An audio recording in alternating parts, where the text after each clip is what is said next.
آپ صلی اللہ علیہ وسلم اور صحابہ کرام سے مریض کو دم کرنا ثابت ہے، لیکن کسی چیز پر دم کر کے مثلا نمک تیل وغیرہ وہ استعمال کرنا شرعاً کیسا ہے، یا تعویذ پانی میں ڈال کر استعمال کرنا کیسا ہے؟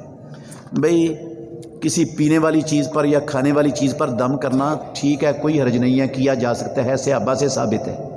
لیکن ایک چیز ذہن میں رکھنی ہے، پینے والی چیز پر جب دم کرنا ہے نا تو اس پر پھونک نہیں مارنی، کیونکہ رسول اللہ صلی اللہ علیہ وسلم نے پینے والی چیز پر پھونکنے سے منع فرمایا، نہا عن النفخ فی الشراب، آپ نے پینے والی چیز پر پھونک مارنے سے منع فرمایا۔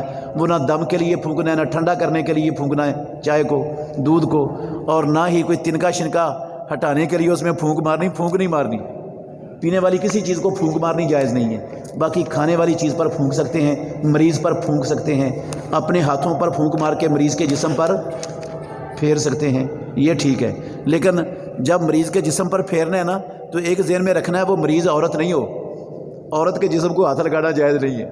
یہ مشٹنڈے ہیں، یہ مشٹنڈے ہیں، مشٹنڈے جو عورتوں کے جرمٹ میں بیٹھ کر عورتوں پر ہاتھ پھیرتے ہیں دم کے نام سے۔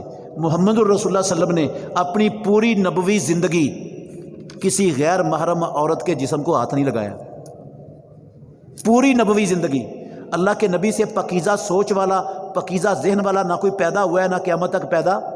جب نبی صلی اللہ علیہ وسلم نے کسی عورت کو نہیں چھوا تو یہ ماما لگتا ہے اس عورت کا جو اس کے جسم پر ہاتھ پھیرتا ہے؟ اس کو کس نے حق دیا ہے؟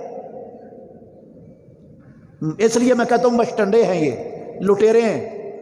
مت لے جائیں ایسے جو ہے نا عاملوں کے پاس اپنی بچیوں کو، اپنی عورتوں کو، جو عورتوں کے جسموں پر ہاتھ پھیرتے ہیں۔